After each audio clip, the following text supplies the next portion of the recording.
Hark, fair listeners, and welcome to Stone by Stone, an Edgewater Castle podcast. I'm Lauren Hall, and I am thrilled to be your guide on this episode as we traverse the fair field of football in all its many facets. We'll be uncovering tales, insights, and personal journeys from some truly remarkable souls, and we'll hear how football has become a crucial part of their lives, like a carefully stitched emblem upon a fine heraldic banner. A most sincere thanks to Tightrope Recording for the top-notch sound engineering, and to you, our most valued listeners. We thank thee for joining us on this grand adventure. So settle in, get some glog in your goblet, and welcome to Stone by Stone. Hello, everybody. My name is Lauren Hall. I am a member of the women's Edgewater soccer team.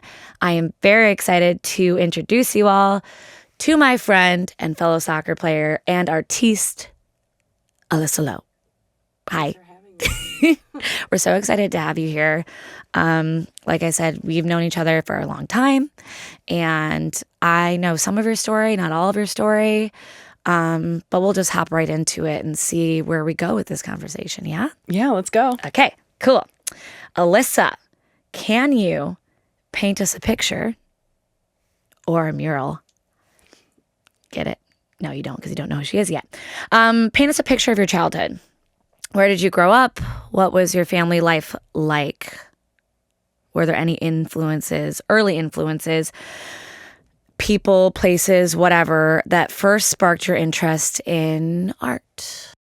Yeah, so I grew up in Long Grove, Illinois with my mom, dad, and younger sister in the suburbs. So, yes, as you know, Northwest suburbs.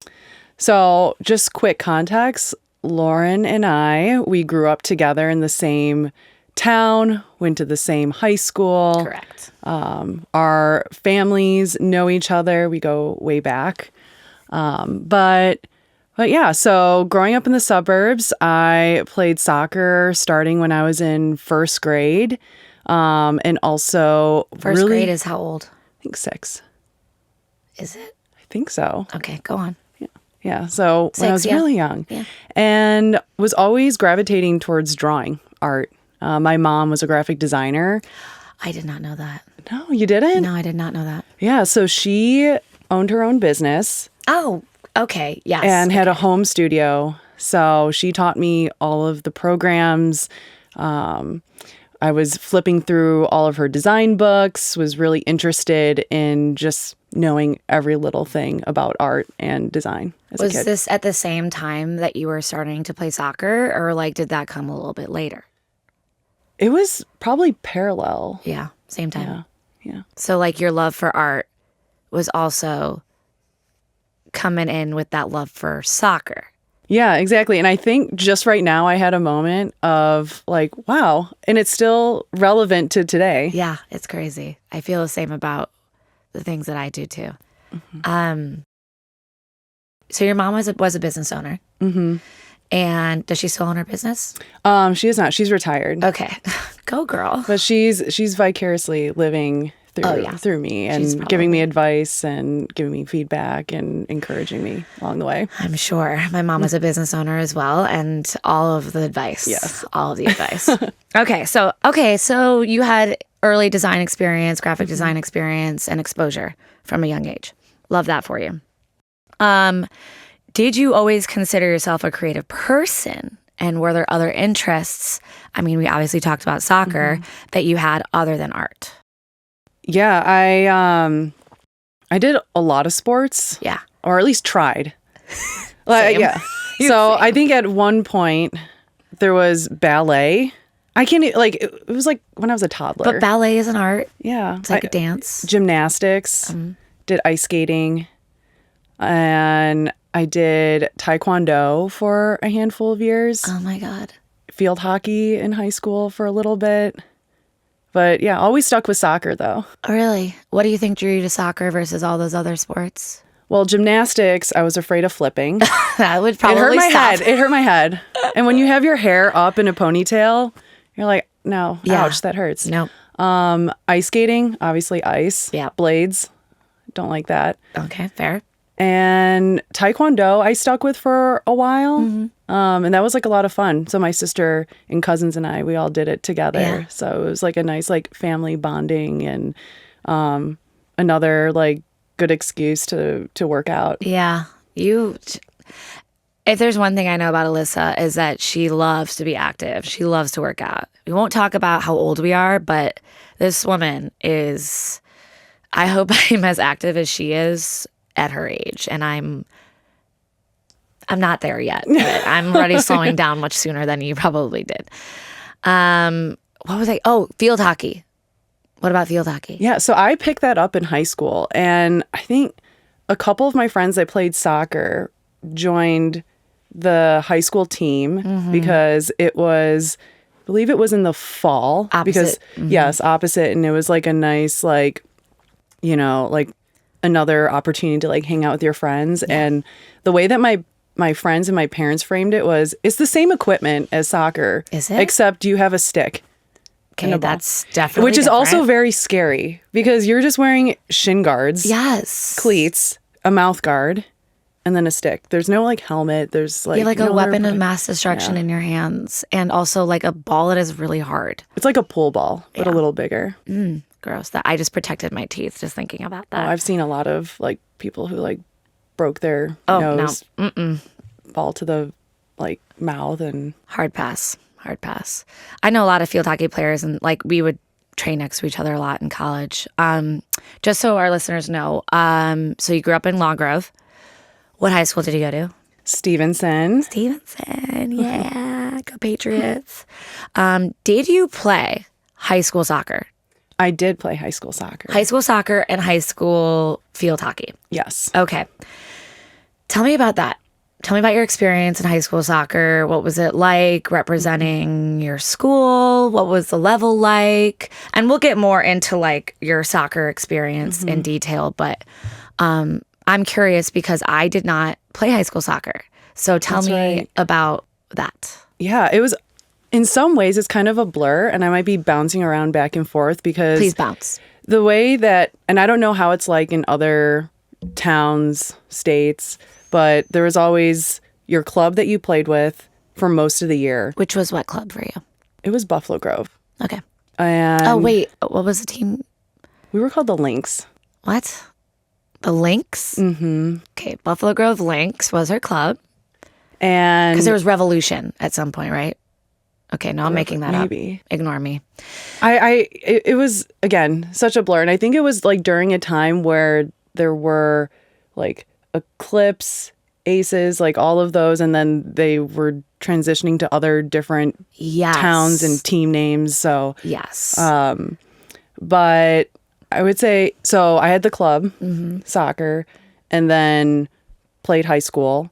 And it was always the same routine of, all right, you train with your club and you play with a bunch of people that you would play high school with. But then in high school, that's where it's like, you know, you go either play varsity. We went to a really big high school. Yes, we did. I think over 5,000 students. So they had 2 JV teams, 2 freshman teams, 1 varsity team. So that was when like levels started to be introduced Yeah. versus age group. Yeah. Okay. And how did that shape your perception of soccer and your experience with soccer? I know we've talked off the record about our experience with soccer and, you know, just all of it. And there's many different things to talk about when it comes to that. But like, how did that affect your perception of and your experience? Well, I'll start with one word: stressful. and we laugh because that's what we've been talking about before. Yeah. Soccer was very competitive where we grew up. And if you did not play with a certain club, with certain players, with certain coaches, then that categorized you in kind of your level. And from like a Very young age. age. And I think my earliest memory of soccer was just trying to play to impress other people, other coaches, rather than just playing for the fun of it. Right. Yeah. I can 1000% relate to that. I mean, there was like, I think when I was 12, I joined a competitive club, Eclipse. And from then on, soccer was not, fun was not the first word that was coming to my mouth. Yeah. So what age do you think it started to become like that? Fun or not fun? Not fun. Not fun. I don't know if like, I think the only times that I would remember having fun is practicing with my teammates. Yeah. And I would say that I was very fortunate to play at a club and have coaches that genuinely cared for our well-being and that they saw soccer, or they saw us outside of who we are as players. I think it's when you get into high school, or maybe some of the other clubs that you were talking about, that it does get to a different level. That doesn't say that I didn't feel that pressure. But again, like there was always like in the back of my head that like, you know, you'd never know who's watching, who's scouting. Yeah, absolutely. I feel that. It must have been very grounding to have that. It is. It definitely gives you a skewed perspective of what soccer is like. Yeah, a job. Yep. It's not to say like, I mean, we'll get into this and we both have 1000%. I can say at least me have come full circle with soccer and my relationship with soccer. That's right. At almost 31 years old. And I'm sure, I know that you feel a lot differently about soccer now. Definitely. I would say that's not to say that I never liked playing soccer as a kid, because obviously I wouldn't be playing it now as an adult if I didn't. But I think it's taking your experience that you had when you were younger and kind of redefining that narrative now as an adult. Amen. Amen, sister. Okay. Ooh, sorry. We're going to go back to art a little bit, because I mean, we both have lots of soccer friends. The thing that I find most interesting about, well, there's a lot of things I find very interesting about you, but the thing that I connect with you most is I'm a musician and a soccer player. You are an artist and a soccer player. So I want to get to know the artist side of you a little bit more, because I don't know that side as much. How did your family and your community support your artistic inclinations, endeavors as you got older? Start from like growing up, like the very beginning. I mean, your mom, and then like moving forward, high school, college, after college. Well, it was always encouraged. You know, as my mom being a designer, she always encouraged me to be creative, to explore.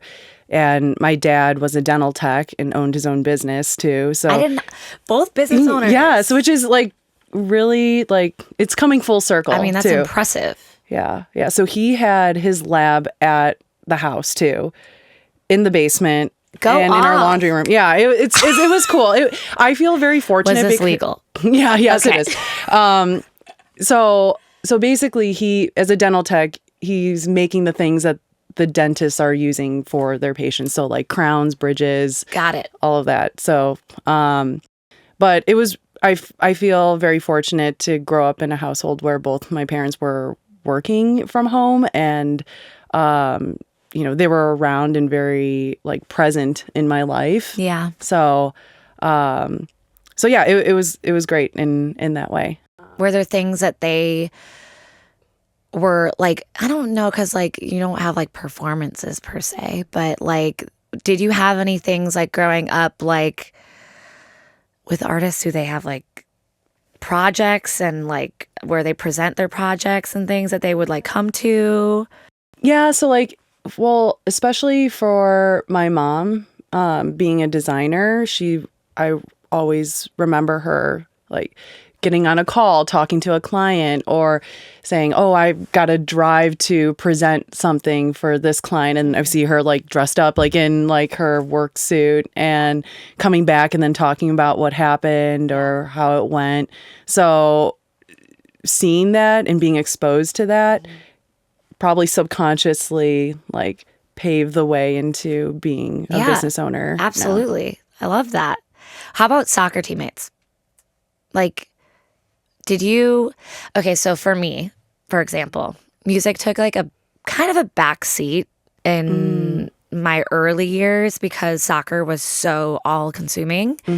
Were you pursuing art a lot during like your high school time, college time? And were you sharing that with like your soccer community? Was there any like crossover there? Yeah. Did your soccer teammates know that you were such a talented artist?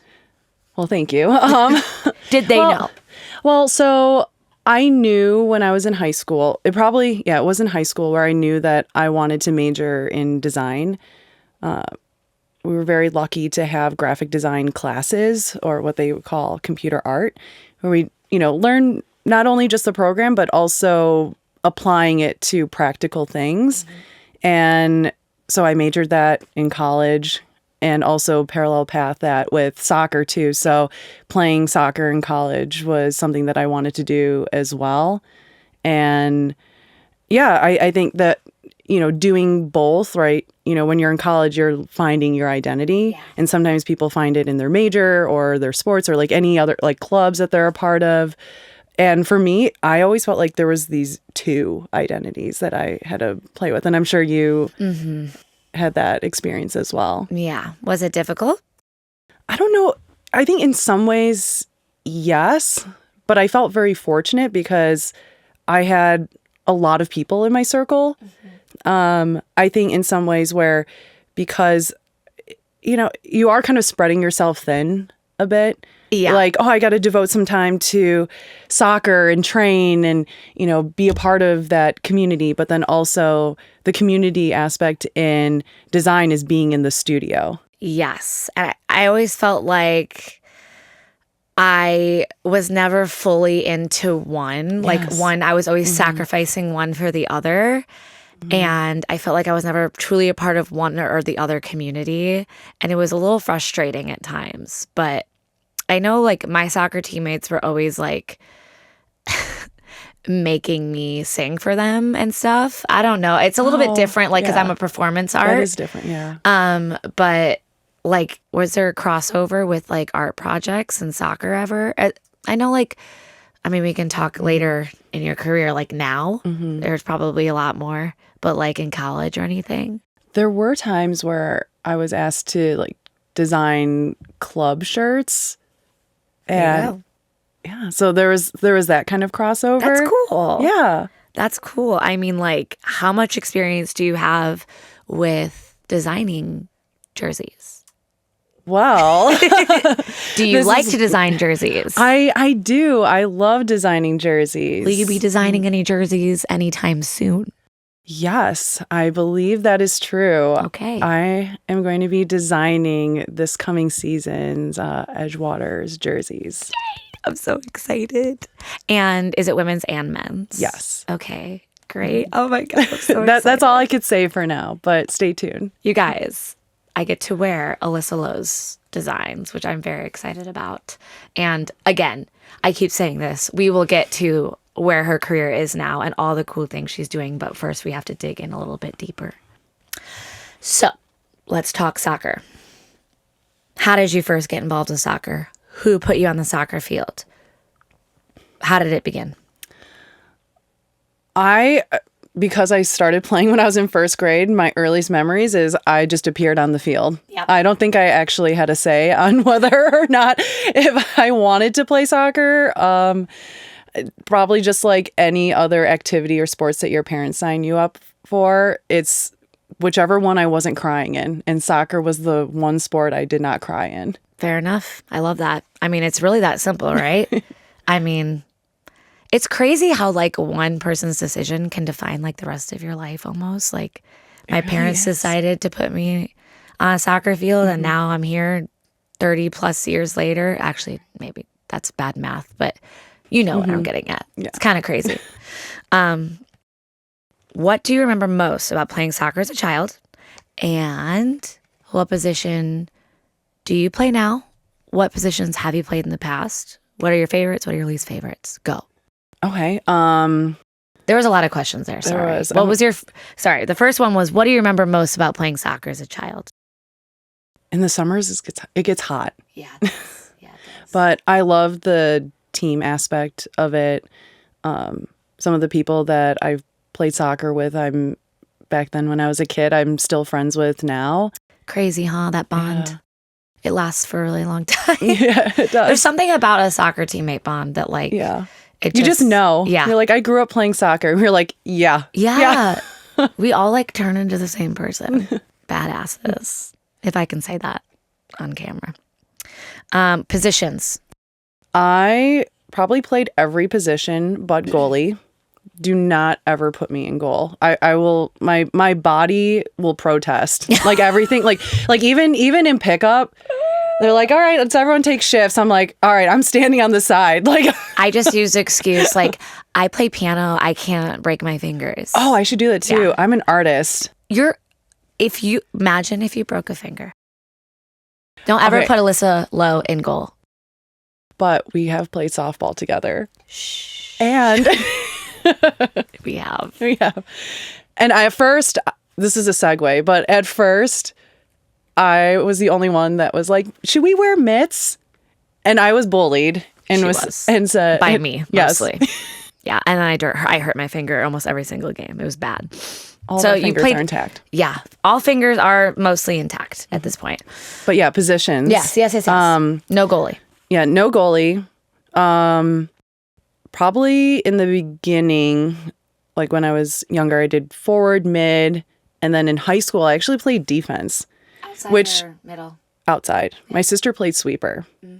And so we were on the same club team at my last, my senior year. So that was a lot of fun. That I was wish really I got special. to do that with my sister.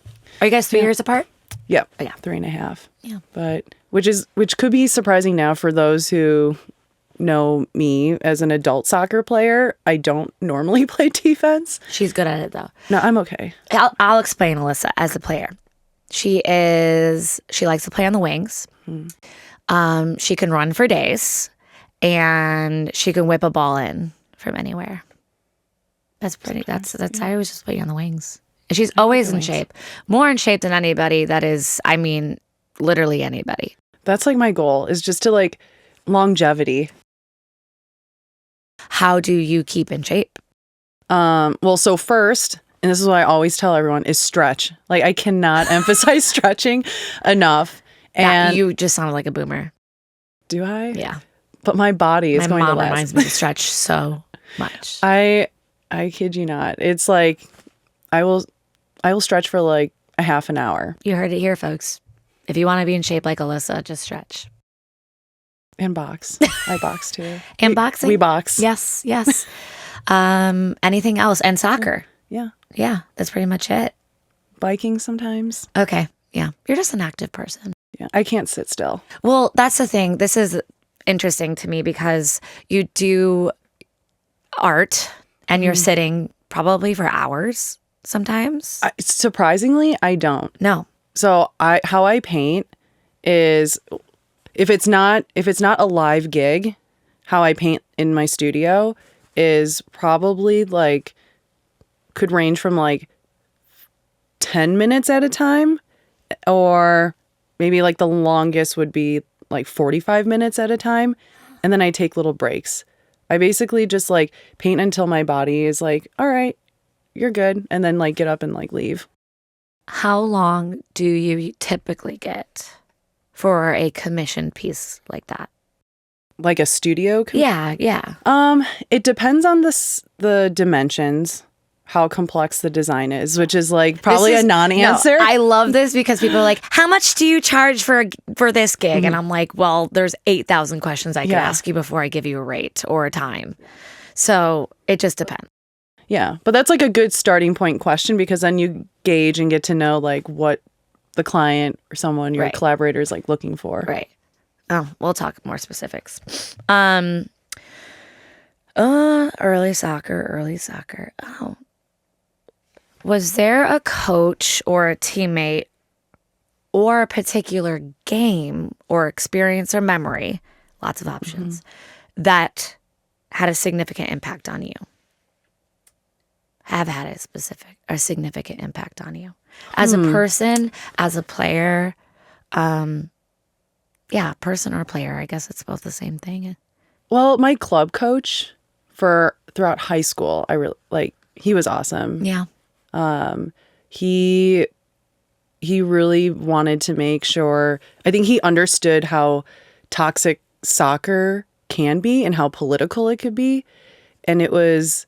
And I don't know if he did this on purpose, and I'm pretty sure it was like on purpose to make sure that the club culture and environment was the opposite of that. So like no egos, nothing like that. And he would rather choose players that didn't have those egos over someone who was like a superstar. Seems like he had a very holistic view of people and players rather than just treating them like fodder. Yeah, exactly. Yeah, he saw players as people. Yeah. So. Wow, what a shocking principle that is. I don't know if you guys have gathered it from this interview. I did not have the same experience as Alyssa, but I'm really glad that you had a leader during that time in your life that was able to keep you grounded like that. That's like for sure very important. And, you know, like it affects your confidence as a person too, you know? It is. It was such a contrast between playing club and high school because it was you found it different. Yeah, it was very different. And I'm sure like you have experienced that too. Yeah. You know what? And this might be hopping forward a little bit. You said that you went on after high school. So you played club at the same time as high school / like in between. And then you went to college. What college did you go to? I went to a couple colleges. Okay. I went to Carroll University for 2 years, and then I transferred to Judson. Okay. Where are both of these colleges? Carroll's in Waukesha, Wisconsin, and then Judson's in Elgin, Illinois. And you played soccer at both? Yep. Or just, okay. At both. Got it. Okay. And did you have a similar experience as you did in high school or club with your college experience? It was a lot better. It didn't feel like high school. It felt more like club. Good. Yeah, I felt more of that community and camaraderie. I love that. Wow. Jealous, right? It doesn't mean that soccer wasn't stressful or competitive. It wasn't like roses. But I really think like what a really big aspect of it is leadership. It is. And the people you're surrounded by. Mm-hmm. Because it is such a team sport. Like your teammates can make or break your experience. So it sounds like you've had good experiences with teammates and team. Yeah, definitely. Good. I'm happy for you. Okay. How has soccer helped shape your style? So now we're going to talk more about like the crossover of soccer and art. So in general, how do you see your experiences on the soccer field or around the game influencing your artistic style or process? Yeah, that's a good question. And I think it's a couple things. One, there's the business side to it, and then there's the actual doing the art side. So with soccer especially, and any sort of sports with lots of teammates. Yeah. There are a lot of different people you have to interact with, work with. And I think that parallel with a business too, you're dealing with clients, potential clients, other artists, other designers too. So being able to work with others is important. Working, quickly on your toes too, improvising, sometimes like that parallel with soccer too. Like you're playing against a team that the lineup is a lot different than what you expected, right? You have to adjust positions, just the style of how you're playing. Yes. And so all of those things translate into life in general and running your own business. You mentioned collaborating with people. And I know like this is a fact that I learned about you later, is that you actually have 2 gigs. Right? I do. Okay. Yeah. So tell us a little bit about it, because like I've only seen your solo projects. What else do you do other than that? So I'm a full-time designer for a creative consultancy out in Portland called Gemini. Portland, Oregon. Yes. Okay. Portland, Oregon. And I've been with them for a couple of years.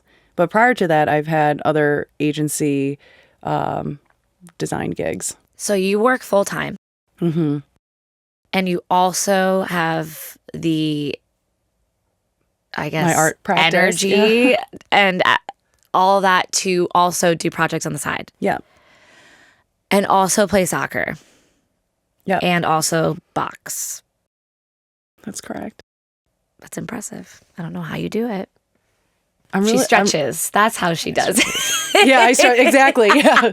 Stretch my mind and body. Wow. No, but I think, but to your point, like, yes, I have a lot going on, but there's a healthy balance. Like, and you're like, looking at me like, you are a liar. You are a straight up liar. I'm waiting for the ball to drop. Yeah. So the thing is, with my full-time gig, I've been very fortunate to work for the most amazing people. And I know like a lot of folks can't, don't necessarily say that about their full-time gig, but for real, I feel like I've been super lucky to meet my colleagues, and I started working with them when I was just contracting. So what that means is I'm hourly. I'm not considered a full-time employee. Right. With them. Okay. So I am now, but a couple of years ago, I was trying to figure out what I wanted to do. And I don't want to jump too far into that. But my point here is that they have embraced this artistic side in me, that they want me to be able to have the flexibility to show up for my art practice, and because they know that I show up for work. So they were like, hey, if you need, take time for yourself, take time for your art, feel free to do that. That is so nice. Was it always like that with them, or did you have to build that trust? Or I guess that maybe goes hand in hand. You earned that from your contracting work with them? It's probably that. Mm-hmm. Because I went into that engagement knowing that I was going to work a set amount of hours a week, which was part-time. Right. And I wasn't sure if I wanted something that was full-time at the moment, but I was able to balance both. Mm-hmm. And we've just kept in communication around like what we want or what we expect from each other. And then that conversation just evolved into that opportunity. That's so cool. I mean, not a lot of people can say that like they have the flexibility to do all of that. And I mean, turning your like passion and your like a special skill like art into your job is difficult. I'm sure a lot of people know this. Can you tell me a little bit of like how you got to that point where you trusted yourself, or how you came to the point where like you decided you were going to do this for a living? And I know that's like it's a really scary time, and it is a path less taken. Yeah. So how did you get there? I feel like I lived a few lives, and I'm sure you can relate to, where we hit different milestones and periods in our career and think, all right, like this is a next chapter. And I think prior to where I'm at now, I always thought life, you just move through. It's just one big chapter. Yeah. And I think I've always been a designer. After I graduated college, I worked at different design agencies. And is this graphic design? Yes, okay. Yes, graphic design.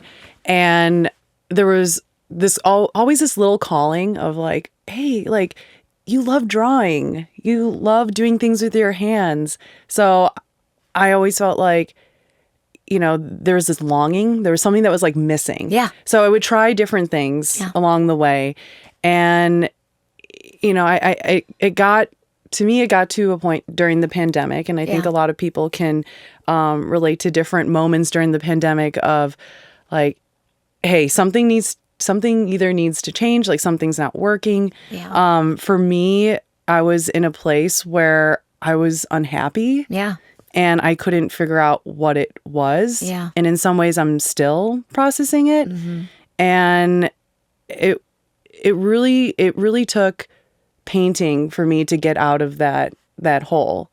And I didn't even realize I was in it until afterwards. You're like, wow, It's a crazy experience when you get into I don't, for me, I was in a very dark place also during the pandemic, and like my reassessment time, like my life took this like real big turn. And looking back now, I'm like, oh my God, like I don't know how I got through that. But Yeah. did you just like, was it just like one day you started painting and realized it made you feel better? Or like, I know for me, like I found a soccer field and that really pulled me out of where I was. Like, how did you find your way to painting? Yeah. So during the pandemic, I illustrated every day. And for those who follow me on Instagram, you can still see those illustrations. It was very sudden, right? You have a routine that you're used to doing, and then all of a sudden you just don't. Yep. And only speaking to my personal experience on that, I think the way that I was able to cope was just drawing every day and being connected to what I was feeling, what I was doing. I set the rules that, I'm going to draw something every day. It's going to be in pen because I don't want to have the opportunity to erase it. And I'm going to be drawing these things for myself, and I can share it on social media if I want. And I found that sharing those things on social media, a lot of people were able to relate. And that year during the pandemic, it just created like hundreds of illustrations. And that's kind of the catalyst to how I started. It's essentially the ethos as to like why I paint now. It's being connected to myself, doing it for myself. And again, like if I don't feel like doing it, then I don't have to do it. I love that. I love that. And the pandemic was also an interesting time for soccer. Yes. It was nearly impossible to play. Mm-hmm. How did that affect you? Did it affect you? I'm trying to think. Were you playing? I was playing with a mask. Okay. So there were that was like after things started slowly opening. Did walks, a lot of walks. I know I missed the community, the camaraderie. Yes. And like that was even before I moved to Chicago. I mean, like I moved during the pandemic, but like now with the community that I've built, like through like playing rec at the fire pitch or playing for Edgewater, like I don't know what I would do without them. Yeah. It would be very hard. So yeah, wow, what a cool origin story. Because I know, I mean, I did and didn't know a lot of this stuff about you, but it's interesting because like your designs are, to me, from like someone that's not an artist, and like I don't have a very like, I don't go to museums and see art and know how to like interpret them very well, but that's okay. I'm like that way too sometimes. Looks pretty. When I look at your art, it strikes me as a combination of illustrations and meticulous design. Mm-hmm.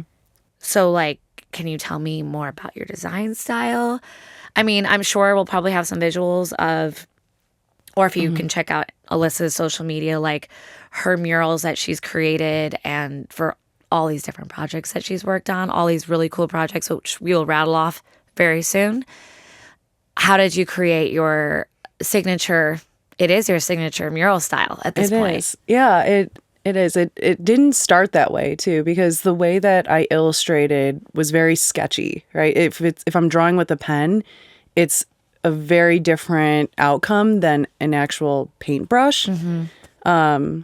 So yeah, like you were saying, like if you to check out my work on Instagram, my sketches, just black ink, very, very crude. I've never looked at them, and I will be going back through your Instagram feed after this podcast to go look. Yeah. And my murals in the beginning were kind of an evolution of that style to what it is now, which is very bold, geometric, a lot of shapes and colors. Iconography. Yes. You use a lot of really cool color combinations in your murals.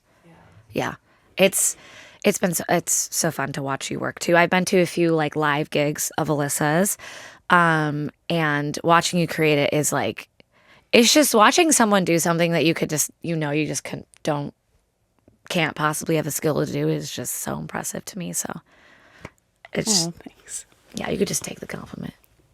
Back to soccer, since this is a soccer podcast, apparently. We kind of talked about this already. Like, did your discipline, teamwork, strategic thinking translate into art? And you said, the teamwork, the collaboration, you know what, like the dedication, the time commitment, I think is really the biggest thing. I think it is. I think with soccer, the other parallel between soccer and art, and it's really honing your craft, right? In order to be a better soccer player, you have to practice. If there are things that you need to work on, you really hyper focus on those. Yeah. And it's the same thing for art too. If I want to get better at learning this type of medium or this new type of paintbrush, right? You have to test it out and try it. I've never really thought about that. Like, I guess, like I think about like singing and rehearsing. Like I've never really thought about like practicing. I have a lot of like practice scraps. Yeah, your scraps would probably be like, no one is going to see those. I'll take it and hang it up on my wall. Some artists talk about finding a flow state in their work. Did you experience something similar on the soccer field? How do these experiences compare? Do they compare? A flow state. Like, are you ever like in like this, just like when you're just like in the groove with art? For art, yes. Yes. I get into these like almost like blackout states where, and I'm not, and it's literally just me. Like, yeah. Or sometimes when I get really, and that's like a good sign of like a project that I want to work on is like getting on a phone call, talking to folks, and we're both getting like really excited about potentially collaborating. And then once we decide to like collaborate, sometimes I just like get so jazzed. I'm like in it. She's jazzed. I'm like I always start on my laptop. So for context, even if I'm painting something, I always start on my computer, because my style is so like planned out and geometric, and it's all on a grid. Like I have to start on a computer. Very rarely would I just like freehand something without planning it out. But that's also me as a person. I did watch too. you do that. You did, yeah. That was a stretch. Yes. That was a challenge. Sorry, small tangent. There's this very cool, I guess, company or collective called Secret Walls. They do live mural paintings, and I've seen Alyssa compete in 2 other competitions. The first one was in Gallagher Way in Wrigley Field, or right outside of Wrigley Field. It was hot as hell. It was, it was so hot. It was last summer, I believe, and it was just like a full like tournament and everything. But it was 1-on-1, her against another person. And how long did you have to paint? An hour? An hour, probably. I think it was an hour. I watched her paint, and I watched you have it all like perfectly, like meticulously laid out. And spoiler alert, she won the competition for that, which was so cool to watch you just do that. And then she just had another competition. What was it? November? Yeah. October. It was November. Okay, November. And this was a collaborative project, which, soccer, collaboration, teamwork. Yeah. You had to work with someone on something, and I watched you freehand something for the first time. How was that experience? It was different. Yes, that was my first time freehand. Which you killed it, and they also won that. But what inspired me was actually old illustrations that I did before I even started painting. This was back when I would just try to experiment with different markers, and there was this like, I don't know how you call it, like galactic acid style illustration that I loved doing in patterns. So when Secret Walls asked me to compete, I was like, why don't I just try to bring this back, but in painting form?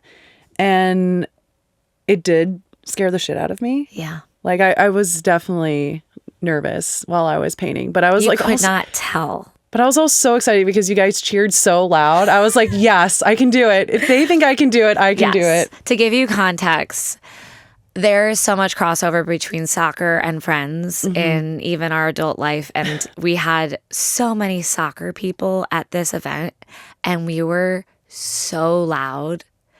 I have the best support and I have the best friends to be able to scream for It was like an hour and a half. 90 minutes. We didn't stop. You know. Malort was involved. But man, that was cool. It was awesome to watch. And who has the actual final mural? I have no idea. Well, you should find out because if anyone is listening and they have it, I want it. I would love that. What did you guys name her again? We were double trouble demons. There you go. It was a Halloween theme. I love that. This is a good question. Do you think the competitive nature of soccer has impacted how you approach your artistic career? It's a very hard question. Yeah. Well, because I think being competitive can be seen as a negative or a positive. I think maybe my perception I think it's how you harness it is true. The competitiveness. Yes. Because I think like in my experience growing up, like being competitive was always seen as a negative thing because it was like very cutthroat, especially in like the terms of like soccer. But how I see it now as an artist and designer, I think the culture shift of being competitive is seen as being more uplifting.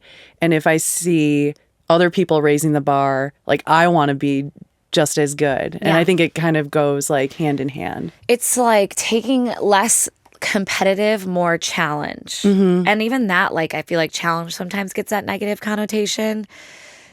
Challenges make you grow and make you better. But at the same time too, it's like if other artists are succeeding, it's only benefiting everyone else too.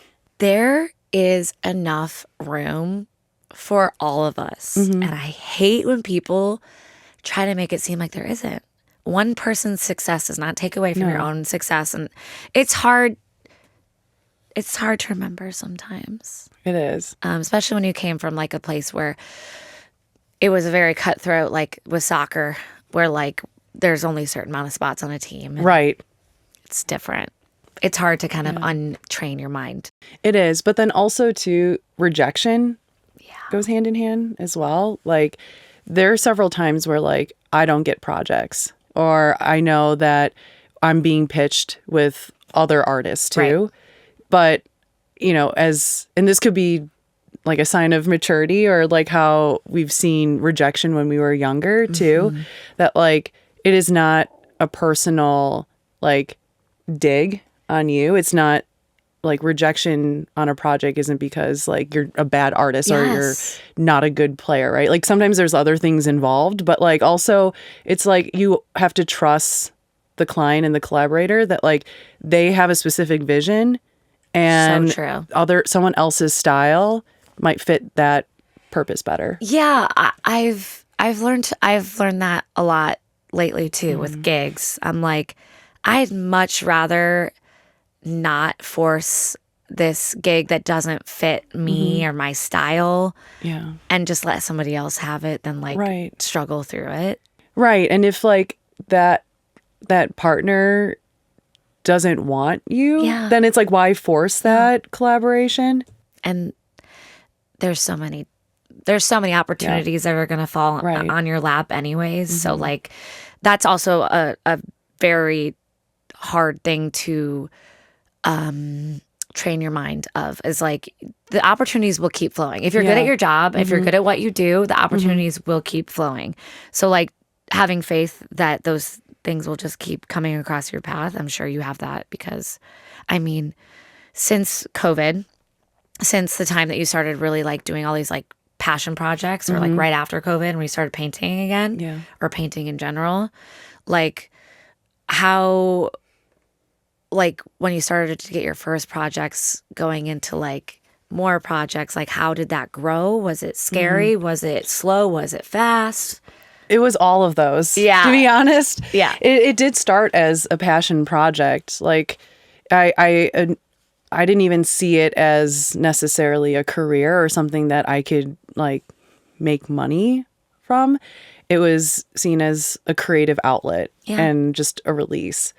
And I think once I started working with other partners who are asking, what's your budget? Or like, what, or like estimating a cost on a project or how long certain things would take, I would always remember the past projects and try to guess like, oh, how long did it take me to do this? What type of materials did I bring? How long did it take me to set up or take things down? And then from there, you just like, you build off of it. It's really just like figuring it out as you go. Yeah, it is. And I still am too. Yeah. And you know, sometimes a lot of people see the end result and think like, wow, you did it. But you don't realize there's so many steps that happen between then. And it's not this linear path. There's a lot of things that had to happen to get to where it was. That's so real. That's so real. I mean, the coolest thing to me, like about having social media and having like our lives like just everywhere, I think as an artist, to be able to track that path and like for me to be able to go through like your artistic path and journey through like an Instagram feed sounds kind of stupid, but like it's cool to be able to like see that journey. Again, I will be going through your Instagram feed after this. Okay, so here's some like very specific questions. Since we are both females that play women's soccer, we're going to talk a little bit about gender equity. Our experience as females in, I mean, sports are male-dominated, period. But a sport that is very male-dominated. So this is a big question. So feel free to go as in-depth or not in-depth as you want. So both in the art world and the world of sports, we have historically faced challenges regarding gender equity. I mean, just in the world in general. What are your thoughts on the current state of gender representation in soccer? Well, I would say that's a big question. I know, it is a huge question. I would say that in soccer over the last like handful of years, we've seen a shift of more women representation in professional sports. Yes. I would say coverage, right? Like, yes. Do you remember when we were younger, like the Mia Hamm era? And I mean, like, it felt like it was impossible just to like watch a game on TV. Oh, like, even if it was like, I think also like that was the only time that like people were excited about it.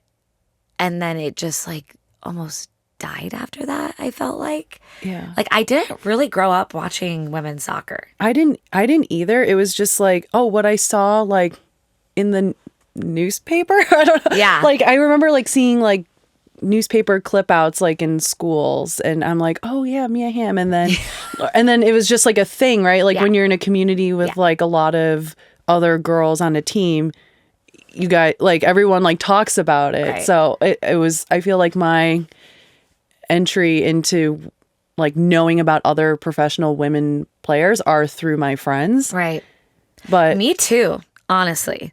Also because like I did have that music side to me. Like I was, my other like attention was going there. Like I wonder if like you were like, I mean, I wasn't digging more into the soccer, I guess. I wasn't digging deeper and watching a lot of games. But if I was... But also it wasn't available too. I was going to say, if I wasn't, I was watching men's soccer. Because I don't think I really even knew where to watch women's soccer. Weird. Yeah. Huh. Yeah, I think now, I mean, we could talk about Caitlin Clark and like women's basketball. She got me to watch women's basketball and I love watching sports and I feel like guilty to admit that like I at the time like didn't watch a lot of women's sports, but like when you see more of, you know, that on TV and Express, like it just gets you excited, like that storyline. And I think now it's just like, it's, I'm her impact on women's sports and just girls and everyone around the world. It's super inspiring. And it is. Yeah. It's like you need that. I feel like you have those like generational players like Alex Morgan that brought like a lot to the game and got people to watch more, even like men to watch women's soccer. And she just retired. Yeah. Which is crazy. I feel like end of an era there. Right. But yeah, I mean, it wasn't very accessible when we were growing up. Long story short. So I do think it's getting better. Yeah. I hope it does now as people get more impressed by watching women's sports. I think also like there is a perception that women just physically can't do sports as well as men, and so they aren't exciting to watch. But if you've ever been to an indoor women's soccer game, you will understand the excitement that comes with a women's soccer game. That is true. Or you can watch co-ed and watch some even more exciting things happen. Have you personally experienced okay, let me start this one again. Have you personally experienced any gender-related obstacles or biases in art or sports or both? I'm trying to think. For the easy answer, well, through art, Obvious I have not biases. I have not for art, and maybe I consider myself an artist and a designer, and maybe because I teeter between the two, it's like what we were saying in the beginning, that like it's not that in depth. That's, I would say now it's been better. I would say like there was like some like political things that I would experience like in when I first started designing.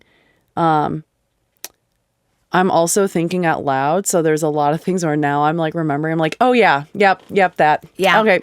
In the workforce, yes, in the workforce. I would say for myself as an artist and a muralist, like I haven't experienced that bias, but yes, in various design agencies that I've been at, yes, I've 100% experienced that. She's like, yep. And we can talk about that off camera. The more I think about it. I'm like, what about with sports? I'm trying to think about like, I mean, opportunity-wise, maybe.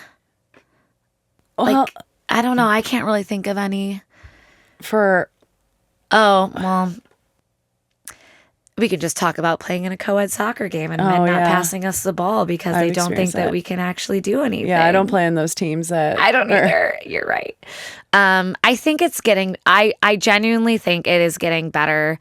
I mean, as a player, I think you just need to...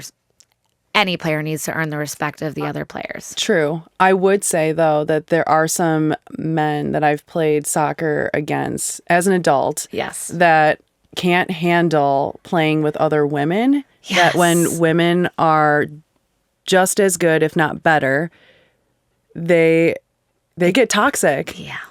I've had one guy recently, like, cuss me out for something that he remembered like games ago, like months ago.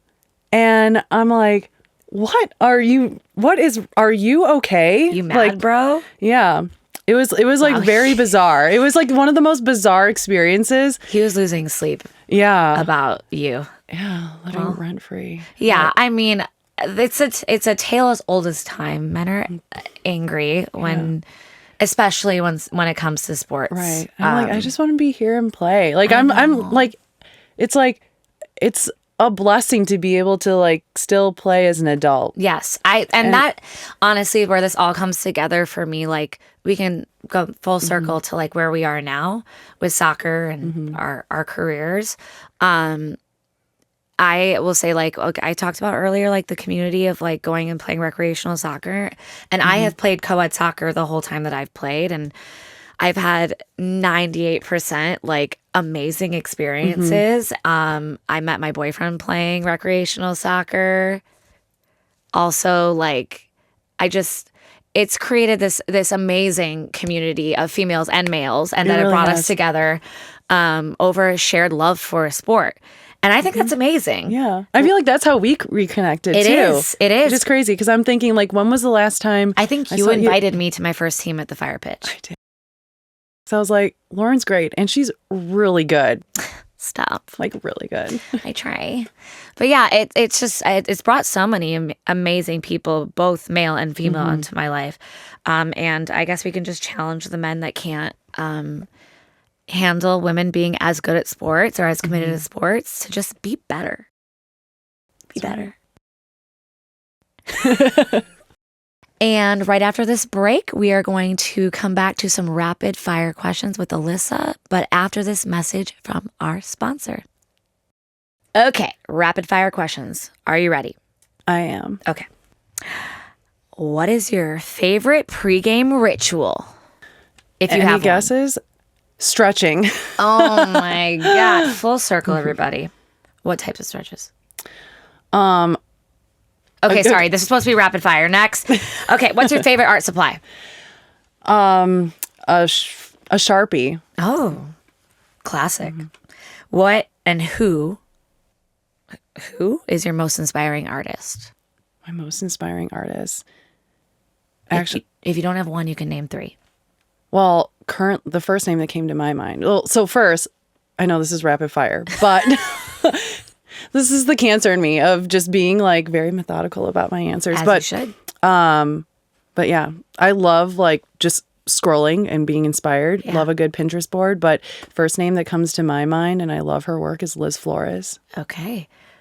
She's Who is another that? muralist in Okay. Chicago here. Cool. Wait, is that the person that you drew with? No. Okay. Well, I'm excited to check hers out too. Favorite way to unwind after a long day of creating? Doing nothing. I love that answer. Same. One word to describe your artistic style. Colorful. One word to describe your experience playing soccer. As a kid, stressed. And then now as an adult, fun. Love that. If you could have dinner with any 3 people, living or dead, who would they be? I'm going to say one, and it's going to be kind of moody, but my dad. Yeah, I knew you were going to say that. Anyone else? That's it. We'll stop with dad. I like that one. And then one more. If you could relive one moment from your soccer career, who would it be? What would it be? That's what I meant. Hold on. Let me ask that one more time.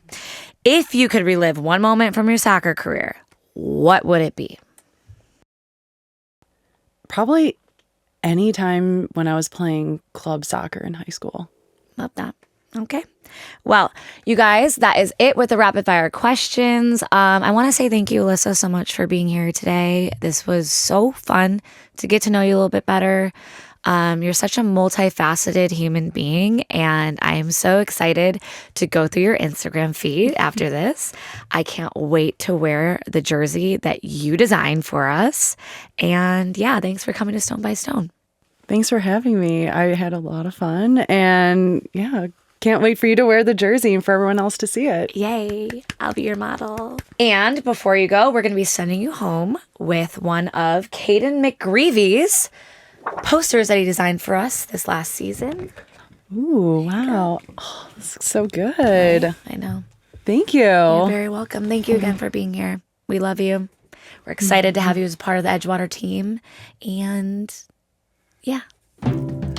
Ahoy there! Thank you for listening to Stone by Stone, an Edgewater Castle podcast. Be sure to listen to our next episode, or better yet, subscribe to our channels on YouTube, where you can find video versions of our episodes, Spotify, Apple Music, or anywhere else you get your podcast fix. We'll have a lot of exciting new content coming up throughout the year, and we want you to stay along for the ride. In fact, you should probably just follow us on all social media platforms also. You know, just to be safe. And with that, I leave you be. Enjoy the rest of your day. Thank you so much for supporting the club, listening to the podcast, and as per usual, go Rooks.